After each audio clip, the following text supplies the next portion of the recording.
Today on Homeworthy, we're taking you to one of the biggest antique fairs in the country, Round Top, Texas. Every year, the fair sees over 100,000 designers, dealers, and enthusiasts alike, all hoping to head home with unique finds and curiosities to dress up their spaces. We got the inside scoop on where to stay, eat, how to shop, and what to expect from Stephanie Layne Disney, the showrunner for two of the biggest venues at Round Top.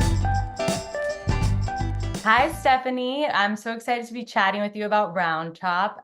We know this is the big antique festival in Texas where people come from all over the world to shop and eat and learn. So we're really excited to hear from you, the show manager of Big Red Barn and Blue Hills. We know you're in full swing. You just had opening weekend. So can you paint the picture for us? It was great. We had a little bit of rain, but shoppers didn't mind. We had thousands of people come in for opening weekend. And what's fun about Round Top is there's so much buildup, and the dealers spend over a week or more getting ready and setting up their spaces and merchandising everything in a really dynamic way. And then all of a sudden, everything gets cleaned up and boxes are thrown away, everything's unpacked, open the gates, and thousands of shoppers come in, and the energy completely changes. And so it was a super fun weekend. We had a great turnout. We're looking forward to a great show. And who's there? Like, who are the shoppers that you're seeing? Are they mainly designers? Are we just having homeowners come shop for their homes? Like, what are the people like? In Round Top, it's a little bit of everything. You're definitely going to have lots of design groups coming in. They usually want to get to each show right when it opens. So at Blue Hills, we had a really fantastic Dallas designer. She was the first in line, and she got to Blue Hills probably at like 6:30 in the morning to wait until gates opened at 9 to get in to get the best finds first before anybody else could. So definitely a lot of designers, and then lots of people shopping for their own homes, lots of people flying in because it's a bucket list item they've always wanted to do. We also see like creative groups from around the country coming and bringing their teams for inspiration, like inspirational trips. A lot of fashion brands will do that. So yeah, kind of a hodgepodge of people across all sectors, I would say. How many people is it usually? Because I know you have this spring show and the fall show are like the bigger ones, and then you have a smaller one in the winter. How many people are we seeing at these bigger shows? So for all of Round Top, like for the whole fall and spring, it's usually like 100 to 200,000 people total will come Wow. in. At our venues, like Blue Hills, we usually see 50 to 65,000 over the 15 days we're open. And on the bigger days, like our opening day, or later in the week, once like all the venues are open, we'll see like upwards of 7,000 people a day. Can you tell me about Blue Hills and Big Red Barn? How many vendors are at each? And I know you mentioned briefly that they start setting up a week in advance. Are they hauling in trucks? Like, how do they get their tents set up, filled with antiques and furniture and art? Yeah, so Blue Hills, we have around 75 different antique vendors. And then at the Big Red Barn, we have more like 150.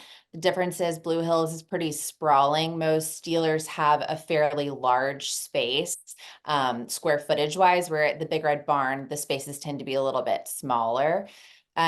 So a lot of dealers shop in Europe. So they will spend the rest of the year when they're not doing shows in Europe buying and then packing containers and having them shipped back. And then they truck all of that furniture to Round Top, unload it all, set it all up, sell for 2 weeks, pack up what didn't sell, take it back to their warehouse or wherever they're from, and then do it all again. So it's amazing to see the transformation of like an empty tent or an empty barn, and then it's full. And like not only is it full, but a lot of these dealers spend you know, a week merchandising. And so the displays are amazing. And then they take it all down and then it's empty again. So I think that's why people love the experience. It's such a unique experience. And is the whole town, because I know Round Top is a small town, is like the whole town kind of setting up all year for these events? Yes. So I would say with social media and all of that, Round Top has changed dramatically in the last 10 years. So there are a lot of dealers who are just doing the show, but now have opened up permanent year-round locations in Round Top. So Round Top has become like a fabulous place to just have a weekend getaway. You could shop antiques or all sorts of design things all weekend long when the show is not open and still have like a great experience, I would say. But yes, during the show, the population swells so much that they have to be able to accommodate. So yes, everybody kind of preps for that, whether it's restaurants or year-round retail, they're all bringing in more goods, doing special events for the show only, things like that. But Round Top itself is actually a very small geographic area. So the show really takes place in like 3 to 5 little towns all along the same highway. So Round Top itself, though, is kind of where most of the restaurants are concentrated. And it's very walkable. So like there's several lovely boutique hotels, lots of restaurants. So if you were to stay in Round Top proper, you could walk to lots of establishments. So now we kind of want to hear what we do once we're in Round Top in order to be a successful shopper. We're on the ground. Tell us your guide, 24 hours in Round Top. Where are we getting our morning coffee? Where are we getting breakfast? Where are we heading first? Okay, so perfect day in Round Top. I would say, like, first, just be prepped. Like, you want to be ready for anything. You want to be ready for like all 4 seasons in one day because it's Texas and you're out in the field. So I'd say you want to have like the outfit and all the things, be prepped. So I would start the day in Round Top. And our favorite places to get breakfast are Mill Street Cafe or the Round Top Coffee Shop. Both are great. And then from there, I would say like head to Blue Hills or Big Red Barn. Obviously, I'm biased, but would recommend those. You could spend a couple hours at each and then move on to lunch. And one of our favorite lunch spots are Boone and Company in Round Top. It's got like the best kale salad I've ever had in my life, and it's super charming.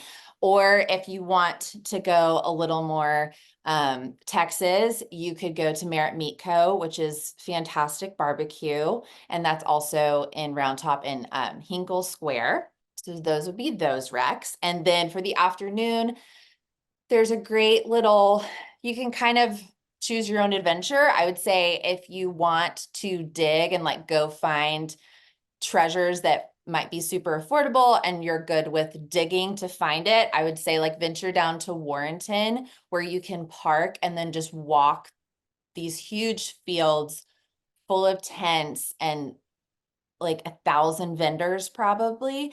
And you can find anything from really neat vintage boots and clothing to like European antiques, just depending on where you are. There's a huge high and low, and it's super fun. It's that quintessential Round Top experience. If you want a more curated experience and you don't want to dig, which is totally fine, you can go to a little grouping of venues. It's Market Hill and the Arbors and the Halls and Cisco Village. They're all very close to each other, so you can kind of like ping pong around to that grouping. So we'd recommend doing that too. So those are kind of like 2 options I give when people are looking for advice on how to plan their day.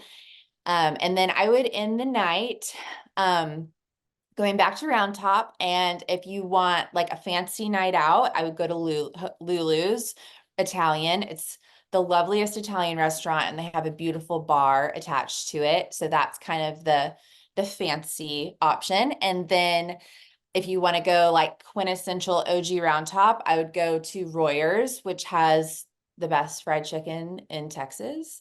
And Royers has been around since forever. It's like the original Round Top restaurant. And then I would end the night at Ellis Motel, which is a super fun bar in Hinkle Square. And so you can walk from Lulu's or Royers to Ellis Motel and end your night there. But so, okay, as far as lodging, Hotel Lulu, which is connected to Lulu's Italian restaurant, and that bar is beautiful. It books really far in advance. It's very small, but it's like just a beautiful boutique hotel. So that would be one recommendation. And then the Round Top Inn is also in the walkable area of Round Top, and that's a great place to stay. The Frenchie is great. It's a little bit further, but just like it's in Round Top, but not necessarily walkable to everything. But they have like dining on site and a pool, and it's a very fun place, like if you're with a group of girlfriends to stay. So those are a few lodging recommendations. Great. Well, you mentioned that to pack for all the seasons, because as I know, Texas, it does change. One of the things I wanted to ask you, because I feel like besides layers, this is kind of like a sporting event for people. Like you said, you're digging, you're running from venue to venue, and just on your feet all day. What do you recommend, like shoe-wise? Is everyone decked out in boots and cool outfits, or are people in sneakers, like get down and dirty type of gear?